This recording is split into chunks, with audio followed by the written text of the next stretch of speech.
In a remote village in the African nation of Zaire, a pregnant woman laid in bed, shaking from fever in the dead of night. She'd been sick for more than a week and was often up all night hacking and coughing. She didn't have an appetite and sometimes couldn't even swallow water. She worried that this awful disease was starting to hurt the baby growing inside of her. She turned over on the soft mat she used as a bed and closed her eyes and felt a chill rush over her. She opened her eyes and could just make out a dark shape looming above her. The woman took a deep breath, and with every ounce of energy she could muster, she grabbed the lantern from beside her mat and swung it at the intruder. But the lantern just swung through the air.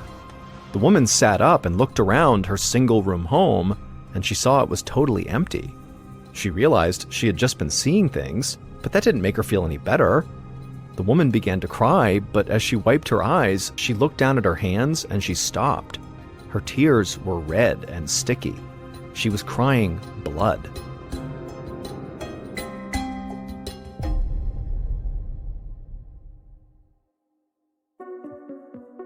From Ballen Studios and Wondery, I'm MrBallen, and this is Mr. Ballen's Medical Mysteries, where every week we will explore a new, baffling mystery originating from the one place we all can't escape, our own bodies. If you like today's story, the next time the follow button is out of their house, please sneak in and switch the minute and hour hand on their kitchen clock.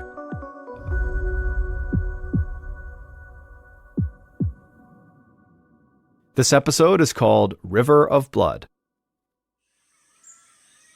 On a hot and sticky morning in August of 1976, 44-year-old Mabalo Lokela woke up drenched in sweat.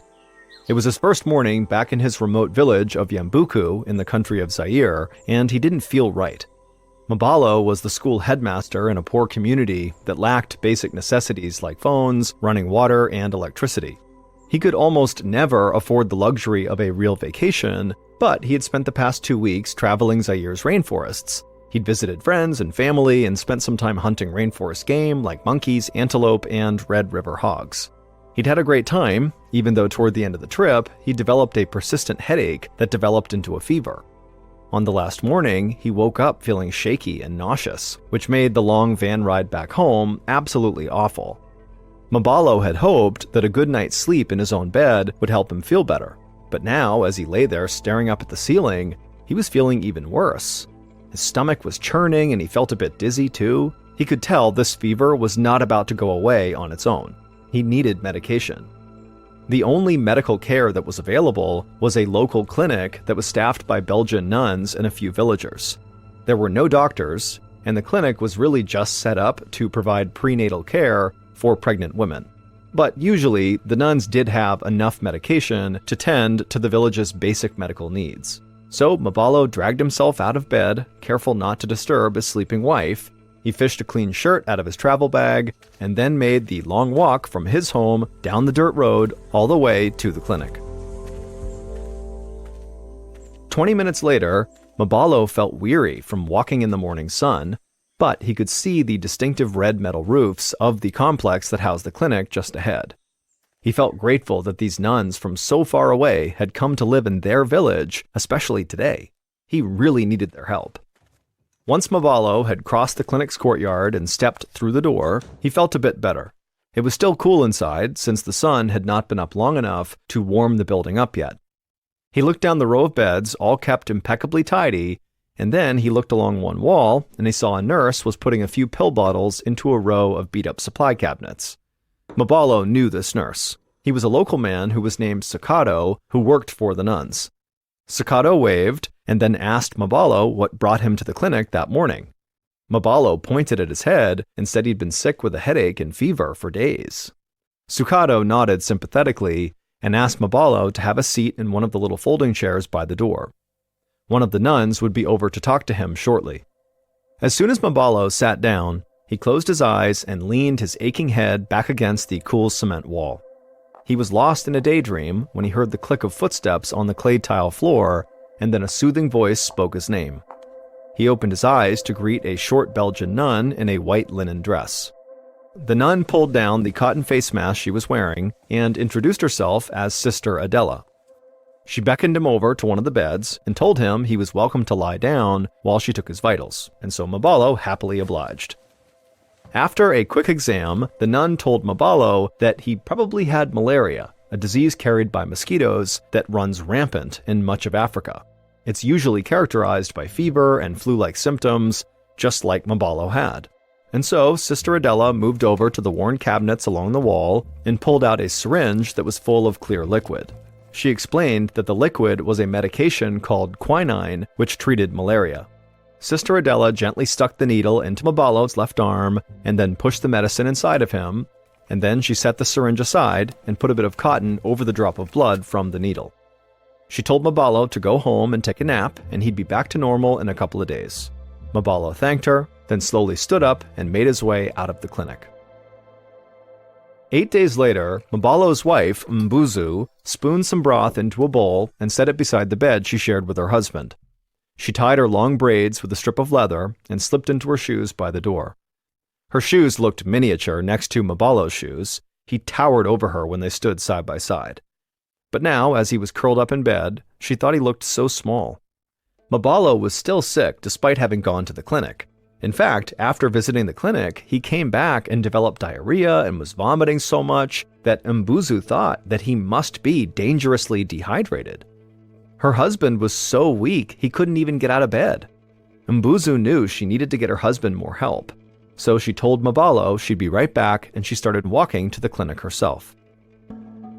When Mbuzu stepped into the clinic, she saw Sister Adela tending to a patient. Mbuzu waved her down and told her that her husband's symptoms had only gotten worse. She begged Sister Adela to please come home with her and see MrBallen. Sister Adela seemed alarmed that MrBallen was still sick, and so she agreed to go. Sister Adela told her mother superior that she'd be back in an hour. When the two women reached MrBallen's bedside, Mbuzu gasped. Her husband wasn't moving, and there was blood oozing from his eyes and ears. Mbuzu screamed and rushed to her husband. MrBallen opened his mouth like he was going to speak. Mbuzu leaned closer to hear whatever he was going to say, but then jumped back as a small river of blood gushed out of his mouth, trailing down his chin and staining their bedsheets. Horrified, Mbuzu turned to Sister Adela, who stared in disbelief. Then Mbuzu heard MrBallen begin to throw up, and so she grabbed a bucket just as he vomited up bile and blood. Mbuzu kept telling her husband that he'd be okay, but Sister Adela quietly shook her head. Mbuzu could tell by the nun's shell-shocked expression that she clearly had no idea what to do. Sister Adela just said she'd give him another injection of quinine, even though the last shot had done no good at all. After giving him the quinine injection, Sister Adela stayed a bit longer, helping Mbuzu clean up the blood dripping from her husband's eyes and ears. Once he was all cleaned up, Sister Adela told the couple that she promised to check in the next morning.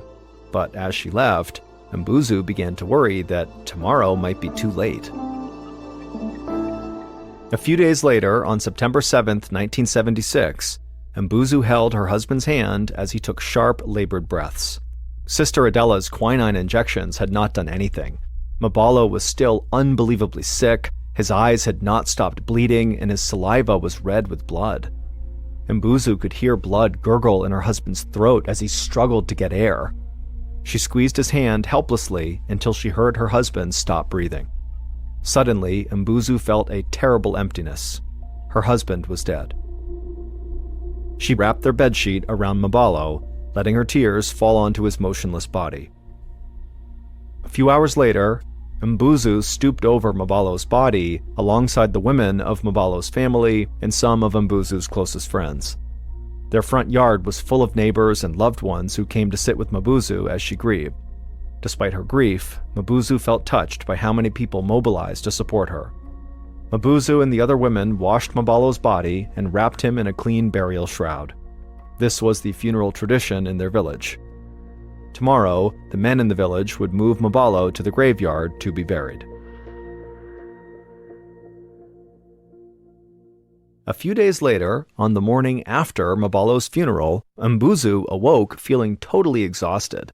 She'd barely eaten since her husband died, and she was completely worn out from crying. The moment she sat up, her head began to throb. She rubbed her temples trying to ease the pain, and then, without warning, she felt vomit surge in her throat. She barely had time to run outside before she threw up. Mbuzu knew this had to be more than just exhaustion. She cleaned herself up and then headed for the clinic right away. MrBallen's nurse friend, Sukato, had just finished sweeping the floor when Mbuzu appeared at the doorstep that morning. She looked awful. Even though the morning was still fairly cool, Sukato could see that Mbuzu was sweating profusely. Sukato felt a shiver run up his spine as he remembered the day that MrBallen had stumbled through the clinic doorway. He'd looked just as sick as Mbuzu looked now. He told Mbuzu to sit down, and then he ran out back to grab the nuns.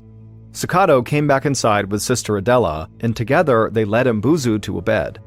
Sukato gave Mbuzu an encouraging smile, even though he feared she'd caught the same disease as MrBallen, which obviously killed MrBallen. And when his eyes met Mbuzu's, he could tell she was fearing the same thing.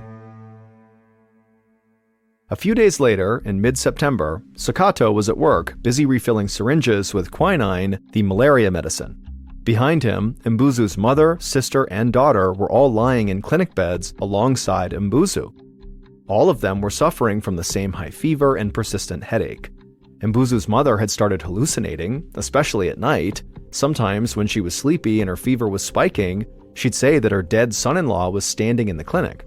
Other times, she would see shadows that were not there. Sukato felt certain that these women did not have malaria. For one thing, malaria is not contagious, so it made no sense that 4 women from the same family had gotten sick one after another. Then there was the way that Sister Adela had described MrBallen bleeding from his eyes, ears, and mouth before dying. Sukato had never seen malaria cause something like that. To Sukato, it seemed like this bleeding sickness was something new and that it was somehow spreading among families. Mbuzu and her relatives had not started bleeding yet, but if their illness progressed anything like MrBallen's had, it wouldn't be long until they did. The thought of an entire room full of patients all bleeding from their eyes horrified Sukato. And if their disease really was contagious, then he could be lying in bed among them by tomorrow bleeding out of his eyes. But then he looked across the room to a perfectly healthy pregnant woman who was resting in bed with an IV in her arm. She had come in for a routine checkup and prenatal vitamins. For this woman and everyone else in Yambuku, the little clinic was the only healthcare they had. It was literally the difference between life and death for countless villagers. Sukato knew that whatever the risk, he had to keep coming back to work. People were counting on him. Full of renewed purpose, Sukato finished filling the syringes of quinine and went to help his patients. A week later, just before sunrise, Sukato stood outside the clinic door with a growing sense of dread. More and more villagers were getting sick, all with the same horrible symptoms.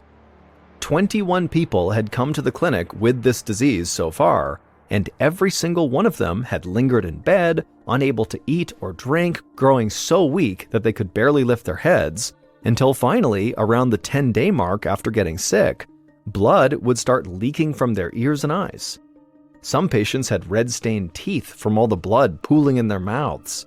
After that, it was only a matter of days before they died from blood loss. Almost all of the people who'd gotten sick had died.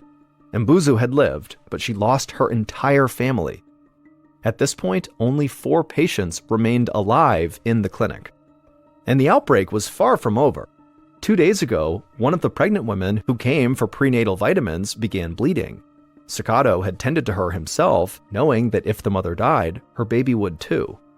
The stress was really weighing on him. Even from the clinic doorstep, he could already smell the sweat and sickness of the patients inside. But as scared as Sukato was about getting sick himself, he was not going to stop helping. He pulled his protective mask from his pocket and wrapped it around his face. Then he unlocked the front door and stepped inside. As quietly as possible, Sukato moved down the row of beds, and by the far wall, the pregnant woman was lying on her side beneath the blanket. Sukato held his breath as he approached her, hoping she was still alive. But as he rounded her bed and crouched down, he could tell that she was not breathing. Sukato wanted to get a wet rag to clean her up a bit, but he knew that duty belonged to her family. So he just pulled the bedsheet up over her head and said a little prayer for everyone who remained in Yambuku. One morning a few days later, so in late September, Sukato sat by Sister Adela's bedside. The brave nun who had treated so many patients with the bleeding sickness now had the disease herself. And sadly, she was far from alone. 17 nuns lived at the mission, and 11 of them had fallen ill with this sickness. Sakato and Sister Adela had cared for them together, in addition to the patients still lying in the clinic across the courtyard. One by one, each of the 11 nuns had died except for Adela, who was barely clinging to life. The Mother Superior had been forced to close the clinic altogether, leaving this ravaged village with no one left to care for the sick and dying. Sakato's sick neighbors had started leaving Yambuku, searching for help in nearby villages. Nobody had returned alive. But it was no better in Yambuku. Sakato did the math and realized that so far, 90% of the people treated at their clinic for this bleeding sickness had died. Sakato pressed an aspirin into Sister Adela's shaky hand and then handed her a cup of water. The clinic had treated so many patients over the last month that they were down to their last aspirin, and this was it. Sister Adela thanked him with a hoarse voice, and he told her to please get some rest. Sakato left her room and walked down the long cement hallway that ran through the nuns' living quarters. For years, this had always been a very busy and bustling corridor, but now it was a ghost town. Sakato walked past empty room after empty room where the nuns used to live before the bleeding sickness had killed them. As Sakato neared the kitchen, he heard the crackle of static filtering in from the supply closet where the nuns kept their two-way radio. He peeked inside and found the Mother Superior turning dials as she tried to reach the outside world. She looked up at Sakato, and he was taken aback by the weariness in her face. She told him that all morning she'd been calling for help. She'd sent out radio signal after radio signal, hoping someone might hear and get word to the Red Cross or the Zairean government that they desperately needed help, but so far nobody had responded. Sakato felt a wave of dread wash over him as he listened to the Mother Superior's grim news. Over the past 6 weeks, they'd received no news from the outside world and no additional medical supplies. And now Sakato wondered how far the disease had really spread. Had it gone all the way across Africa? Was it all over the world? Was there anybody still left out there? Sakato needed fresh air. He stumbled out of the kitchen into the backyard behind the mission complex.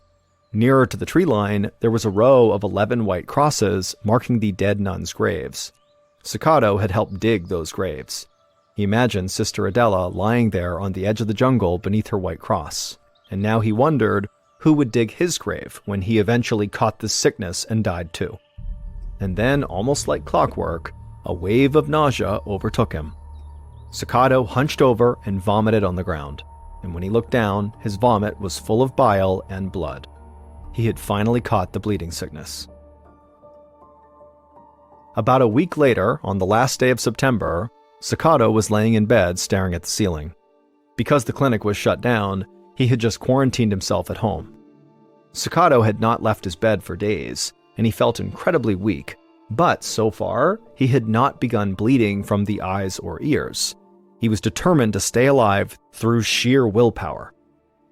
Just then, the ground beneath him began to shake, making the glass on his bedside table rattle. Sakato hoisted himself up onto his forearms to look out the window. He could see military vehicles making their way down the long dirt road that led into Yambuku. As Sakato watched in astonishment, the vehicles fanned out and surrounded his corner of the village. The soldier then spoke into the bullhorn and announced that Yambuku was now under quarantine.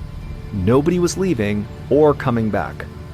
Sakato was too weak, so he laid back down on his bed and just listened to the sound of the booming voice that was filling the air.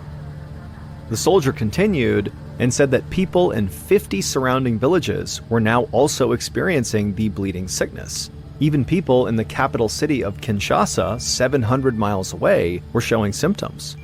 But the soldier said that the whole outbreak began right here in Yambuku. Sakato closed his eyes as the horror of their situation sank in. The disease was clearly spreading fast, and it was also clear that the government had no idea how to stop it. The people of Zaire needed help from the outside, but he couldn't imagine anyone would be brave enough to come to Zaire to fight this lethal sickness.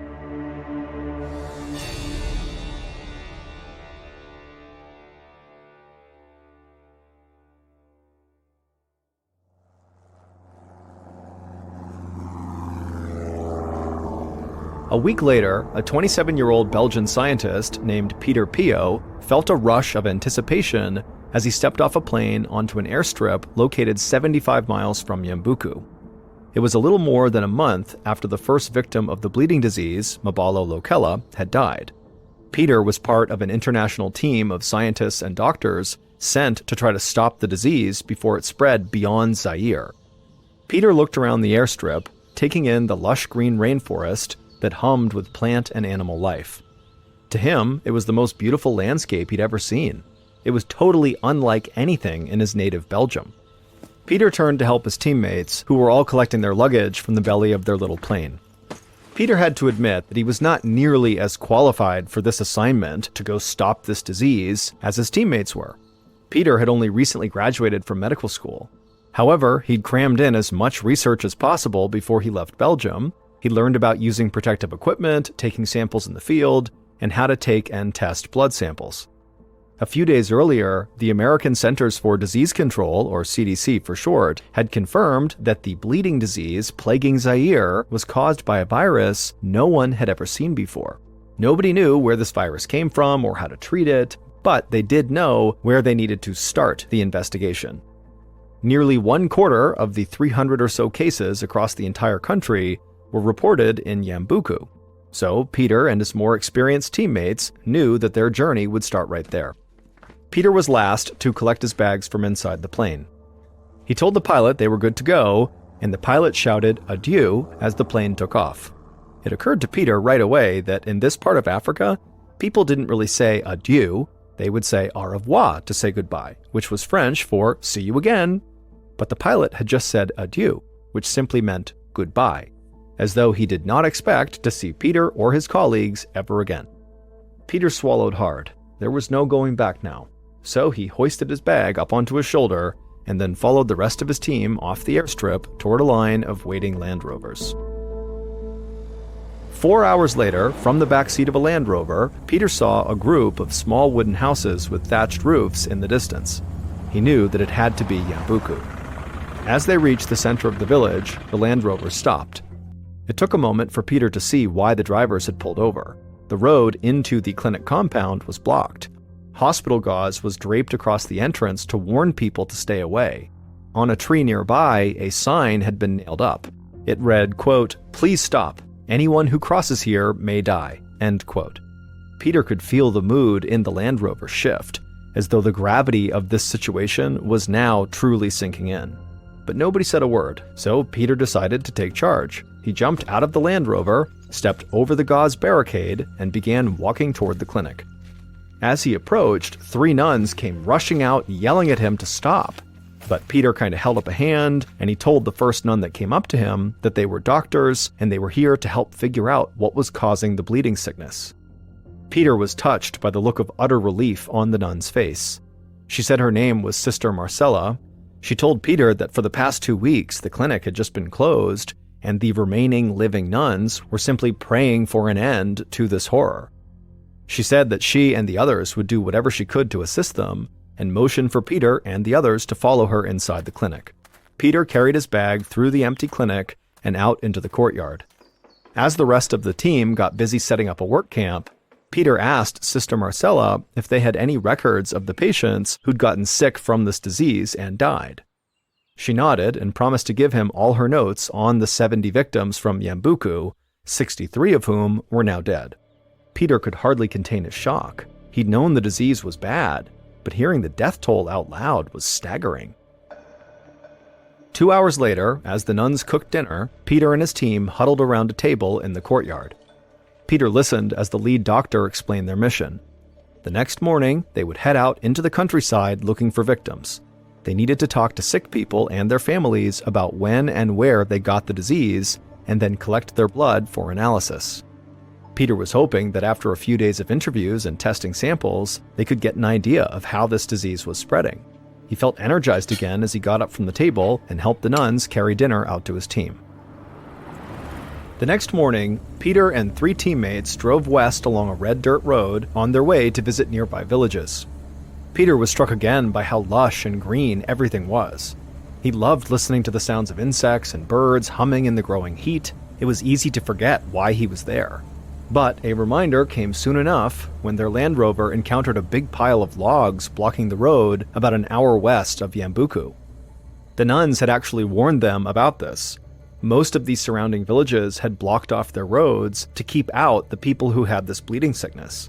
The villagers had no supplies left to give out, and they obviously did not want to catch the sickness themselves. Peter wanted to respect their wishes, but it was vital for them to see what was going on in these other villages. So Peter and the rest of his team dragged the logs to the side of the road, then jumped back into the car and continued their journey. As the Land Rover made its way into the center of this village, people came out to see what was going on. Peter had expected the villagers to avoid them out of fear, so he was surprised when a few of the villagers gathered right around their car, looking very curious. The driver parked the car and everybody piled out while the team leader went to speak with the village elders. Peter took a little piece of candy out of his pocket and handed it to one of the little boys who'd come to investigate. He noticed that none of the kids playing around the village seemed sick. He wondered if maybe the roadblock had worked. Perhaps it stopped the disease from reaching this village. Maybe there would be no blood samples to collect here, or survivors to talk to. That would be good news for the village, but a waste of a trip for Peter and his team. But then the team leader waved Peter over. He said one of the villagers had something to show them. So Peter grabbed his backpack from the Land Rover, and they followed this villager toward a nearby mud and clay home with a banana leaf roof. At the doorway, they all put on protective equipment, which included motorcycle goggles, gloves, paper face masks, and long sanitary gowns. Then they followed the villager into the modest home. It was cooler inside, but Peter's protective equipment still felt sweltering in the midday heat. Toward the back, Peter saw a husband and wife laying on a raffia mat on the floor. As Peter neared them, he could see they were so weak they could barely move. Dried blood coated their ears and their cheeks from where it had streamed out of their eyes. To Peter, it was like something out of a zombie film, and for a moment, he just froze. But then he remembered where he was and what he had to do. Peter took a syringe out of his backpack and knelt down next to the woman. He gently stuck the needle into her arm and filled a vial with her blood. The team leader knelt down on the other side of the raffia mat to take a sample from the man. Peter stood up and walked over to his backpack and pulled a little pouch from inside. He wrapped the vials of blood in plastic and stuck them into a baggie before putting the bag and the syringe into his backpack. And right as he did that, Peter turned around because his team leader gasped. It took Peter a moment to realize what had happened. The sick man on the floor had just died. Peter just stood there for a moment, totally frozen in surprise. Then he looked over at the dead man's wife, who looked like she didn't have long to live either. To Peter, it felt callous to leave her, and yet there was nothing they could do. They had no idea how to treat this new disease. In fact, the only way they could help was just to keep on moving. The villager who had led them into this hut ushered Peter and his team leader out of the home. As he walked them back to their car, the villager explained that soon that entire home would be full of women washing the man's body and preparing it for burial. It would be disrespectful for Peter and his teammate to be there anyway. So Peter, feeling relieved, thanked the man as he hopped into the Land Rover, and then they drove off to the next village. On the evening of the third day, Peter and his crew sat around their table in the clinic courtyard and compared notes. One thing they'd been noticing was that in many villages, more women seemed to get sick than men. And in Yambuku, a lot of pregnant women seemed to contract the sickness. But that wasn't enough information to actually draw any conclusions just yet. Strangely, the researchers had found that the village with the fewest bleeding sickness cases actually had no medical care at all. The village had only a traditional healer who handed out herbs and did healing rituals, but had almost no knowledge of modern medicine. And yet, his village was the only one they visited where nobody had died. The next day, Peter and his team leader went to that village where nobody had died yet to investigate further. When they arrived, the villagers brought them to their healer. As the team leader interviewed the healer, it occurred to Peter that the healer's home smelled strongly of bleach. He only noticed it because since landing in Zaire, he'd mostly smelled firewood, generator oil, and the jungle. So this chemical smell really stood out. Peter asked the healer why he was using so much bleach, and the healer just raised an eyebrow as though Peter had just asked him a totally ridiculous question. The healer pointed at a bunch of gadgets lying on top of a small table. Most were made of metal, and they looked like medical equipment, while others appeared to be homemade. The healer told Peter that those were his instruments, and he would use bleach and chlorine to sanitize them between clients. Once he said it, Peter almost felt dumb because the answer was so obvious. In the West, doctors used disinfectants to sterilize medical instruments, but in a place like this that was more remote, bleach was a decent substitute.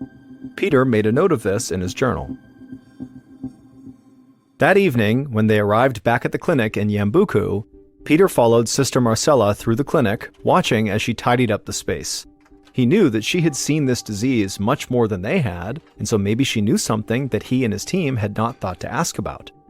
Peter told her about the village with the local healer where nobody had died from the bleeding sickness. Sister Marcella said she actually was not surprised at all. She said the number of cases in Yambuku did not really start to rise quickly until the first patient, the school headmaster, had died. Peter stopped walking. The comment kind of struck him as odd. He asked Sister Marcella to explain what she meant. She turned and told Peter that, so far, the cases they'd seen had come in bursts. Every time there was a funeral, like clockwork, the next several cases of the bleeding sickness they would see would be people who had attended that funeral. It was like one big chain reaction. Peter thanked Marcella for the tour, and as he headed outside, his mind was racing. He and his teammates knew that this disease spread most easily to people closest to the sick, but they had not given much thought to the funerals themselves. Could it be that funerals were a breeding ground for this sickness? Marcella had said that it was usually close friends and family of the dead who got sick next, not all the other kind of random mourners who came to the funerals. So it wasn't just that funerals brought large groups of people close together. There had to be something about Zairean funerals that encouraged the spread amongst close family. Peter went to share this information with his team, determined to figure out what the cause might be. A few hours later, Peter sat around the courtyard table with his team, studying all the information they had collected from villages throughout the region. In every village they'd visited, the bleeding sickness had appeared in bursts, mostly affecting close friends and family of the deceased. And they noticed far more women were contracting the disease than men. Then there was another piece of information. In Yambuku, many pregnant women who visited the clinic later got sick.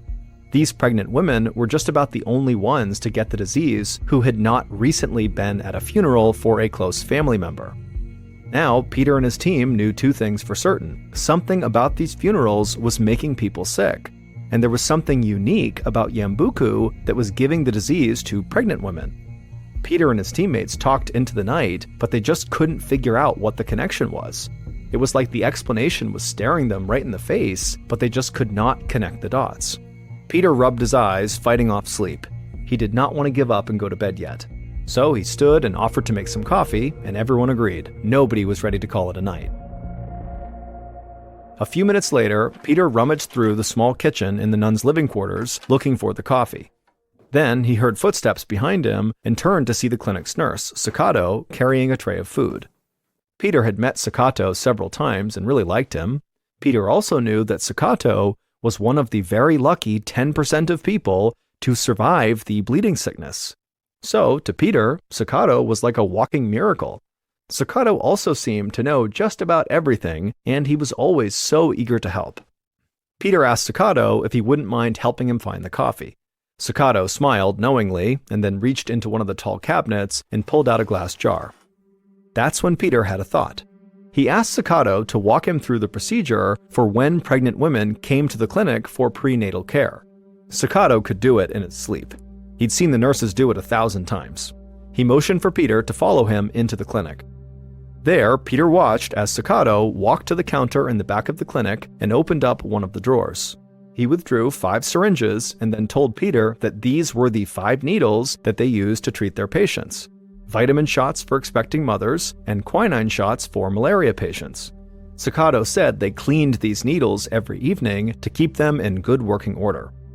As Sakato put the needles back in their drawer, Peter realized what Sakato had just said, that they were only cleaning the needles once a day.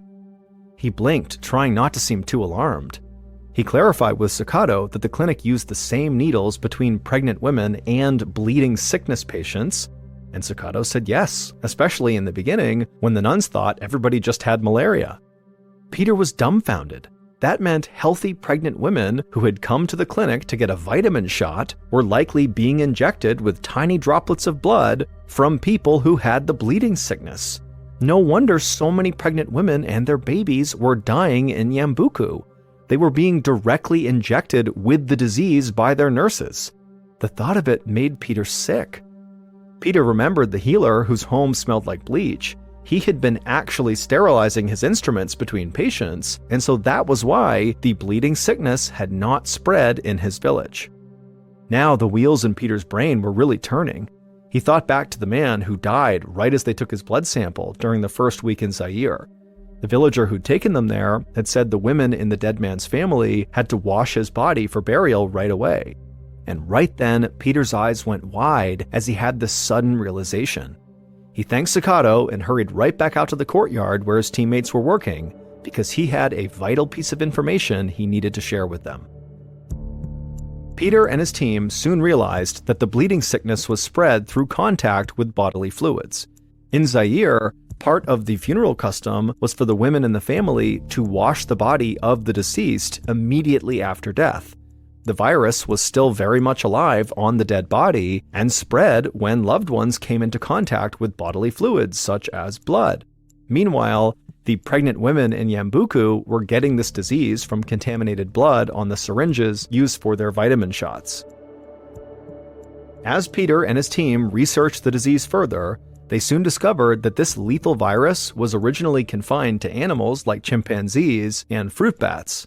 MrBallen Lokela, the school headmaster in Yambuku, and patient Zero likely ate infected game on his hunting trip and became the first human victim.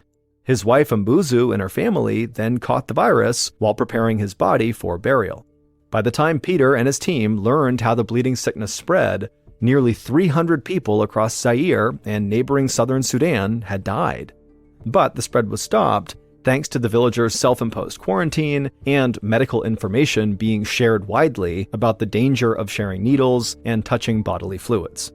Peter and his teammates were tapped with naming this disease, and they decided to call it the Ebola virus after a river in the area.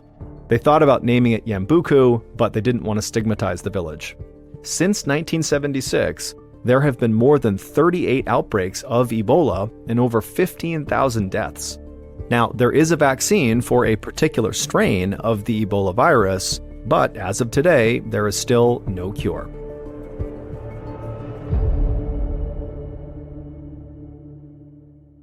Take a trip to Hawaii, there's a good chance you'll visit the beautiful Rainbow Falls on the eastern side of the Big Island.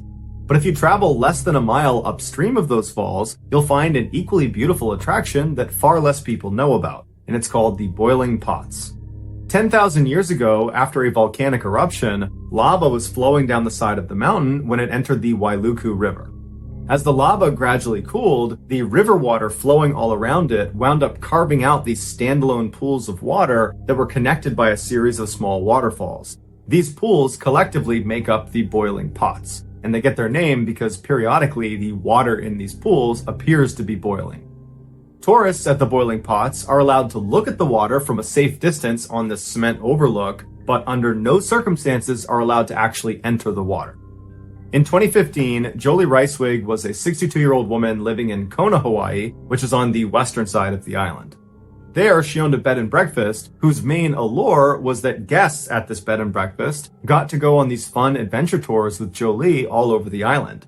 And they almost always involved paddleboarding or swimming, because Jolie was an avid outdoors person and a very talented swimmer and swim instructor, and so felt comfortable leading these types of excursions. On September 14th of that year, Jolie brought one of her male guests from her bed and breakfast out for an adventure tour at the Boiling Pots. She would have known that it was an off-limits area for swimmers because there were signs up everywhere saying as much, but Jolie wasn't planning to swim in the Boiling Pots. Instead, she was planning to float on them on inflatable rafts. And so she and this man climbed aboard their respective rafts and began paddling around one of the upper pools, taking in the incredible view of this natural phenomenon. As they were relaxing, suddenly there was this rush of water that came tumbling over the fall that dumped down into the pool they were in. It was a flash flood. And before Jolie and this man could swim outside of the pool and get to safety, the water under them began to churn violently and actually thrust them over the edge down into the next pool. And as soon as they hit the water, they had fallen off of their raft. So now they're swimming in the water and they're feeling a current pulling them down and pulling them forward towards the next lip into the next pool. And so they both began desperately swimming towards the edge. Jolie actually grabbed the man and helped push him up and out to safety. And as soon as he was on land, he turned around to grab her, but she wasn't there. And so he's looking around and all he can see is her raft floating on the surface being taken down into the rapids. And so he thinks, okay, she must have fallen into the next pool. And so on the side of the waterway, he runs down and he's looking into the next pool, the next pool, the next pool, and she's nowhere to be found. And after a few minutes of looking and not knowing where she was, he called the authorities. They came out and they launched this huge search for her, but despite searching the entirety of the boiling pots and all the way downstream, there was no sign of her. And after looking for an entire week, they never found anything. It was like she just disappeared, and so they turned the search off. As devastating as this was for the family to not have closure about what happened to Jolie, this was not a surprising outcome. In fact, it was almost an expected outcome considering why the boiling pots are off limits to swimmers. Each of the pools of water that make up the boiling pots is a deep, nearly vertical shaft of water, and at the bottom of it are these entrances to these underground tunnels, and these entrances are big enough for a person to slip inside of. And these tunnels are not short. They go on for a long ways in all different directions. In a flash flood scenario, that increased water that's flowing down the boiling pots creates this unbelievable current that inside of each of these pools is pulling straight down, which gives the water the impression that it's boiling, because basically the water's tumbling over as it's being filtered up and down inside of this vertical shaft. And so if you get grabbed by this current, it's going to pull you down and into one of these tunnels, and you won't get out again unless the current releases you. And so Jolie, after helping her guest get out of the water to safety, she was pulled down and into one of these tunnels, and she was held there for 5 months until finally the current released her and her remains were spotted just below the pots in a tide pool.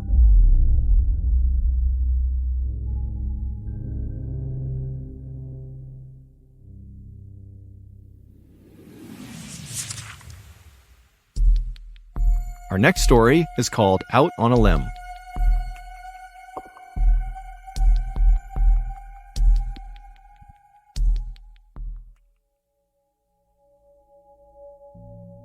On the evening of March 25th, 2017, a 25-year-old farmer named Akbar Solabiro was harvesting palm fruit at the local oil palm grove near his tiny village in Indonesia. Now, the way Akbar would do this is he would use this long curved pole and he would prod at the bright red fruit in the tree, knocking it to the ground, and then he would gather it up, put it in his cart, and wheel it back home to be sold for palm oil. Now, on this night, Akbar was actually working later than usual because his wife and kids were out of town for a couple of days visiting family, and so there was no real reason to head back home because the house was empty. But Akbar was actually just fine with that because there was tons of ripe fruit, and so staying late would be quite profitable. But after a while, when the sun had finally set and it was getting difficult to actually even see the fruit in the tree, Akbar knew he really needed to leave soon because this area at night was actually not safe. And so Akbar gathered up the remainder of his fruit on the ground, he put his pole in the cart as well, and he began quickly making his way back home. Later that evening, one of Akbar's neighbors was asleep in their bed inside of their home when they woke up suddenly to the sound of something out in the jungle, not far from where Akbar had been harvesting palm fruit. And so this neighbor, when they sat up, they couldn't really tell what the sound was. It almost sounded like a stifled scream or maybe some animal that was fighting with another animal. But as the neighbor sat there straining their ears to try to hear it again, they didn't. All they heard was normal sounds coming from the outside. And so the neighbor decided that the sound they heard must have been a cat or maybe a monkey. And, whatever it was, it couldn't have been a big deal. And so this neighbor went back to sleep. The following evening, so 24 hours later, another one of Akbar's neighbors walked outside of their home to begin the walk over to the jungle to harvest palm fruit. And when they went outside, normally around this time, Akbar would be coming outside as well, because these two often went to the grove together. But, this neighbor is looking and Akbar's not outside, and he looks up at Akbar's house and it's dark and quiet. And so this neighbor's thinking to themselves, where is Akbar? I know he worked late last night. I didn't hear him come in. And come to think of it, I haven't seen him all day. And now, of course, I'm not seeing him as well. And so this neighbor, feeling concerned about Akbar, walked over and knocked on his door, but nobody answered. And so really starting to think that something could be wrong with Akbar, this neighbor went to Akbar's uncle's house. And when Akbar's uncle came to the door, this neighbor explained what was going on and they're concerned that, something could have happened to Akbar. And so the uncle and this neighbor would go back over to Akbar's home and they would actually try the door. It was locked. They looked inside the windows and it looked like no one was in there. And they also noticed that where Akbar typically kept his cart that he would transport his fruit in, it wasn't there either, which made them think, Akbar must still be out somewhere with this cart because this cart is very important to him. And so ultimately, the uncle, after seeing the state of his nephew's home, he agreed with this neighbor that, something was wrong here. And if they wanted to find Akbar, they really needed to get together a search party right now and go looking for him. So the uncle contacted the leaders of the village, and they, in turn, rounded up all the able-bodied men in the village, and they all got together with headlamps and flashlights and machetes and knives, and then all together, they began walking away from the village into the jungle in the direction of this palm grove, which was the place that Akbar had been last.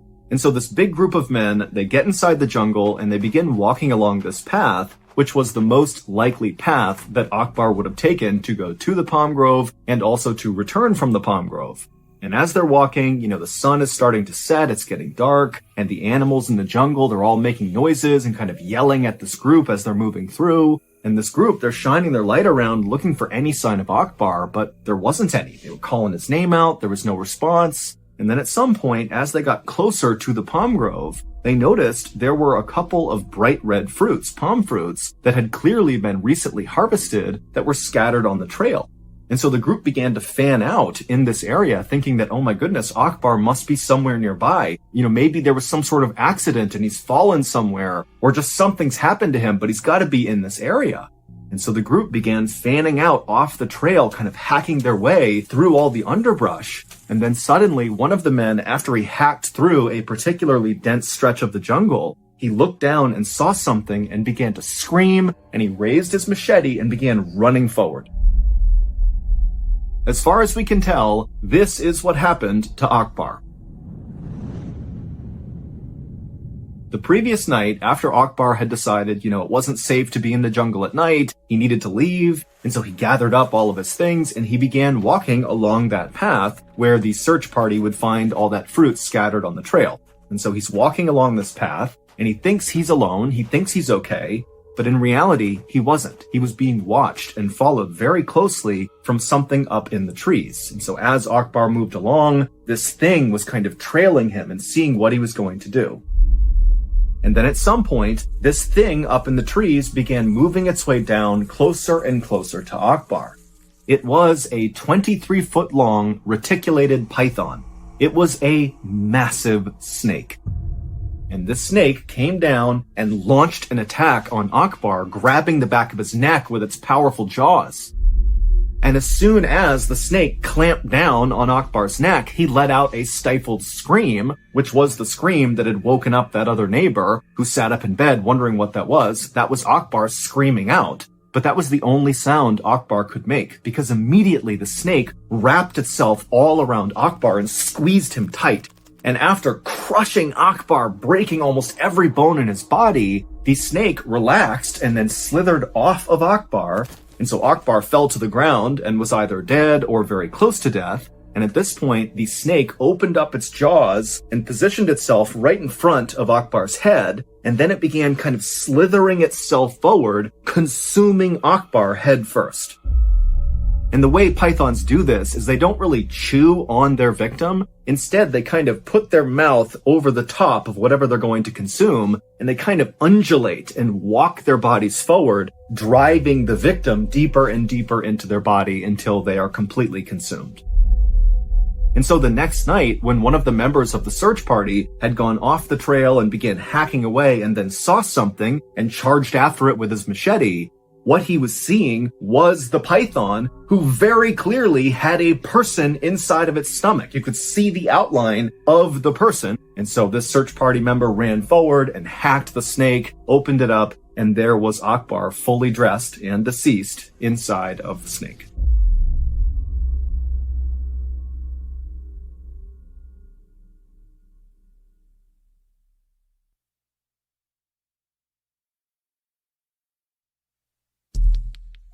The next and final story of today's episode is called The Popelick Monster.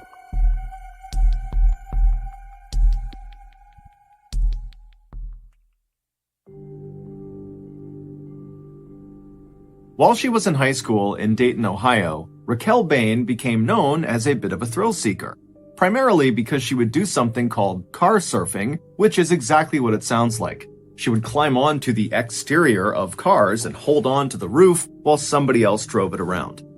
In addition to seeking out these physical thrills, Raquel was also drawn to psychological ones, like going to places that were supposedly haunted and seeing if she could spook herself. Following high school, Raquel kind of calmed down and became less of the wild teenager she was known for being, and instead she really focused on building a life and a career for herself. And so she would go to college and she would earn her degree in surgical technologies. And then by 2009, she was employed full-time as a surgical assistant in Dayton. Also around that time, she had her first child, a son who she adored. But despite creating this life full of stereotypically adult, mature things like having a career and starting a family, deep down, Raquel was still very much the thrill-seeking wild teenager she was back in high school. But as an adult, she just never had time to go seek out those thrills. So, with that in mind, fast forward to April of 2016. By this point, Raquel is 26 years old, and that month, a very rare weekend popped up where Raquel did not have to work, and she didn't have any childcare responsibilities.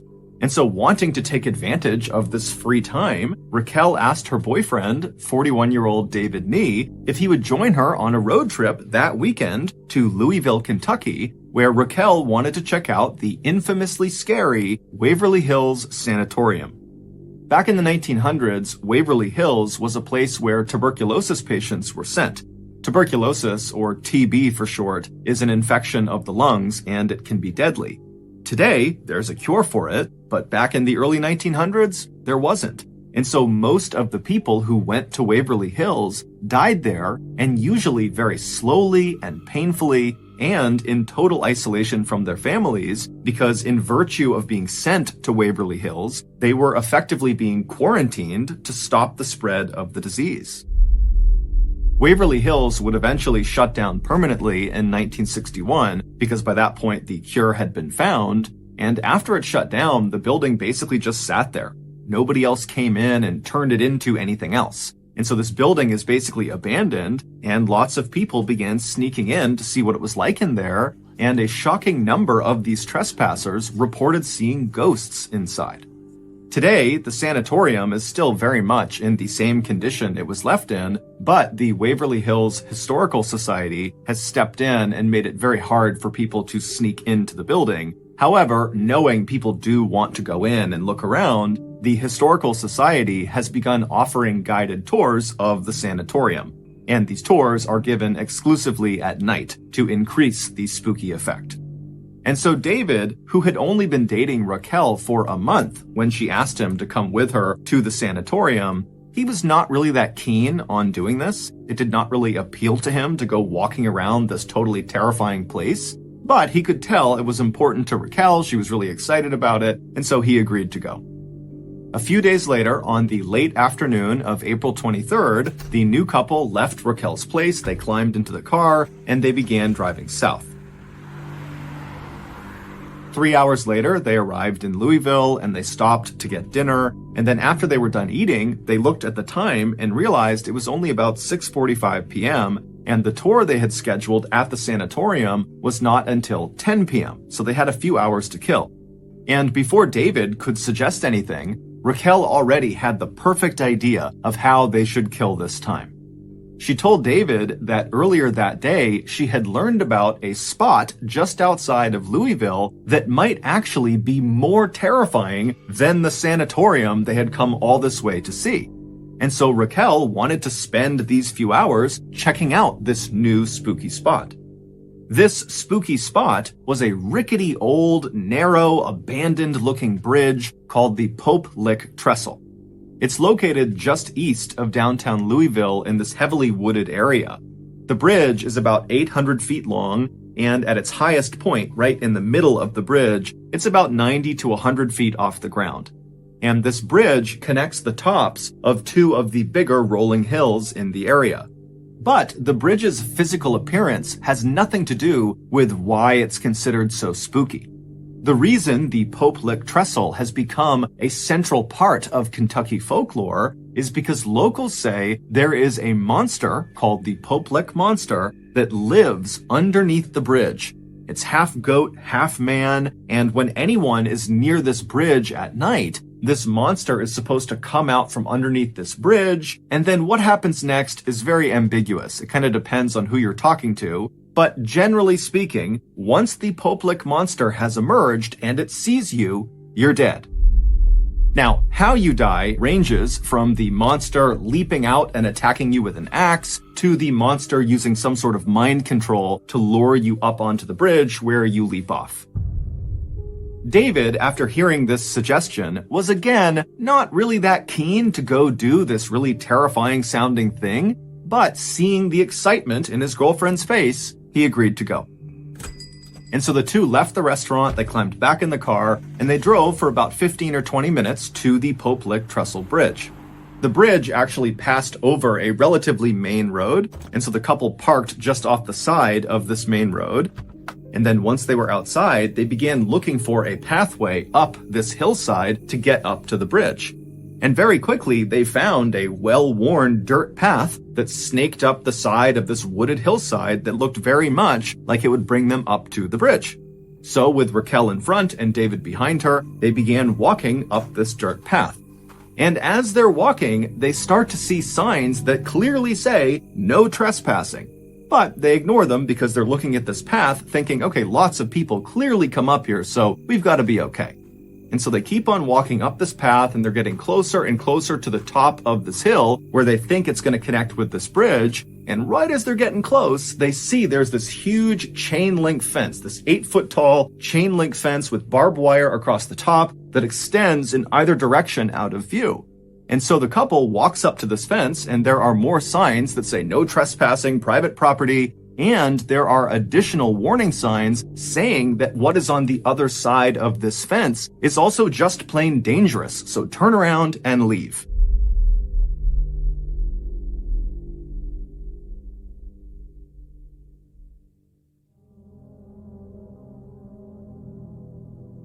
But as Raquel and David are staring at all these signs and this fence, they see, not far from the path, somebody had clearly bent two of the fence posts and created a narrow gap in the fence that you could slip through. And so from David and Raquel's perspective, that looked like the way other trespassers must have found their way up to the bridge, and so it must be safe. And so once again, the couple disregarded all the warnings. They made their way over to this gap in the fence, they both slipped through, and they kept on walking up the hill. Just a couple of minutes later, they reached this clearing, which was at the top of this hill, and once they were in this clearing, they were able to turn, and they could actually see the bridge. It was only a couple hundred feet away from them. And it was totally intimidating. By this point, it's totally dark out, and from their perspective, all they see is this very narrow bridge that they know is 100 feet off the ground at certain points, and they can see there's no guardrails on either side of this bridge. It would have almost looked like a tightrope kind of extending off into the darkness. But even if the couple was really intimidated by the sight of this bridge and with all these warning signs before it, they were able to put their fear aside and just keep on going. And so with David now in the lead and Raquel behind him, they walked the couple of hundred feet over to the start of this narrow bridge, and when they got there, without actually stepping onto the bridge, David came to a stop, he turned around to face Raquel, and he gestured for her to come stand next to him so they could take a selfie with the bridge in the background. because David at this point is thinking, we're not going to go on this bridge. We're just going to look at this bridge, take some pictures, and then we'll go. But Raquel, who he's looking at, gesturing to come stand with him, just walks right past him onto the bridge and takes several steps out onto this narrow, rickety old thing, and then she stops, turns around, and gestures for David to come with her and walk across the entire bridge. And David, again, is having his second thoughts, but he sees Raquel wants to do this, and so he agrees to go. After they had walked about 100, maybe 200 feet across this bridge, the two of them just started laughing because it was totally exhilarating what they were doing.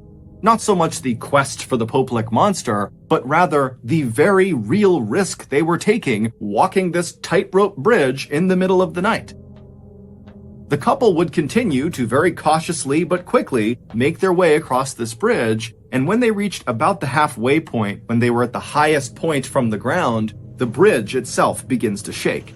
And then from behind them, they hear this loud grinding sound. And so the couple, they whip their heads around and they see there are these two bright glowing lights that are looking right at them all the way on the start of the bridge. And they realize it's a train. When Raquel and David walked up that dirt path and snuck through the fence and reached the top of the hill and could actually see the Popelik trestle bridge, they would have also seen the train tracks in the hillside that clearly extended onto the Popelik trestle and went across the bridge.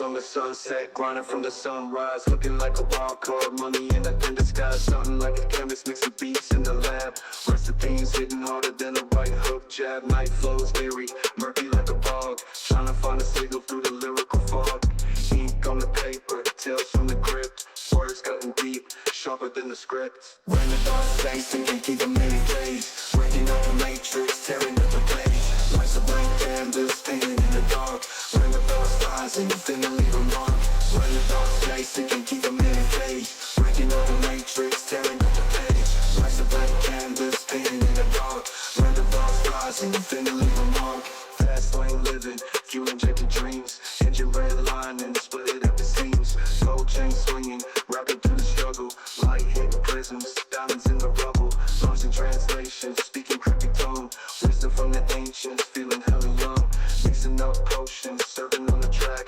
microphone magician, ain't no going back. Brick by brick, building castles in the clouds, golden dreams sturdy, can be shrouded by doubts, echoes in the night, whisper ancient lore, tales from the gutter roaring like a lion's roar, ain't no stopping now, engine full steam, driving through the storm, chasing every dream.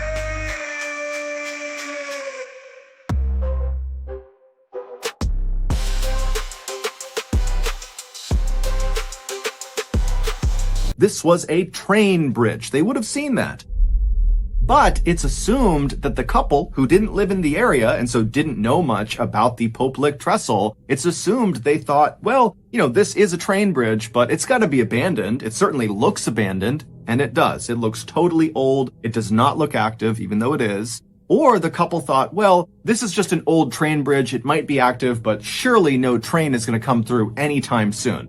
We can get across the bridge before a train arrives. But, of course, they were wrong. When the couple turned around and saw these two headlights bearing down on them, they quickly realized they would not be able to outrun this train. The train's clearly trying to stop. It has seen them. It's hitting its brakes. It's sounding its horn, but it's just clearly moving too quickly. So they cannot run to the other side to safety. And because this bridge was meant for a single train to pass through, there was no other track they could just jump onto to avoid being hit. And there were no walkways on either side of this railway. And so literally all they had was the track that this train was going to cross over, and they were on it. And so with no other choices, David yells to Raquel that they have to climb down and hang off the side of this bridge. Now, there were these wooden slats that ran underneath the rails. They ran perpendicular to the rails, and these wooden slats kind of extended off the edge of the bridge on either side just a couple of inches. And so in theory, if you were holding onto the outside of one of these wooden slats and kind of dangling off the edge of the bridge, a train could cross those tracks and not run over your hands or fingers. You would just have to hold on that whole time as the train is rumbling through. And so David, he flops down onto his stomach and he's trying to lower himself as fast as he can as this train is getting closer and closer, and he's yelling for Raquel to do the same thing, but she's not really moving very quickly. And finally, David, he gets in position. He's hanging off the edge of this bridge on these wooden slats, and he sees Raquel. She's not quite there, and then the train comes flying through. It strikes Raquel and sends her flying off the bridge to the ground below. David would somehow manage to hold on the whole time as this train went past him. And then once the train had passed him, he pulled himself back up onto the tracks. He ran the rest of the way across the bridge. He went down that hillside. And when he found Raquel, it was immediately apparent that she was deceased. In the end, the railroad was not issued any citations or sued for negligence. It was determined they did their due diligence by setting up that 8-foot-tall barbed wire fence with all those signs telling people to stay back and warning people about the hazards of going past this fence. It was actually David who got in trouble for this tragedy. He was cited and charged with a felony of unlawfully disrupting and or delaying a train causing financial damages. He would plead to a lesser charge of trespassing and would be fined $2,300. Shockingly, this tragedy is just one of many that have occurred on the Poplick Trestle Bridge. Since the bridge's construction in the 1800s, there have been dozens of people who have died on this bridge. And several of these deaths, many of them fairly recent, the last 20 or so years, have occurred under the same conditions as Raquel's. People went looking for the Poplick monster and then were struck by a train.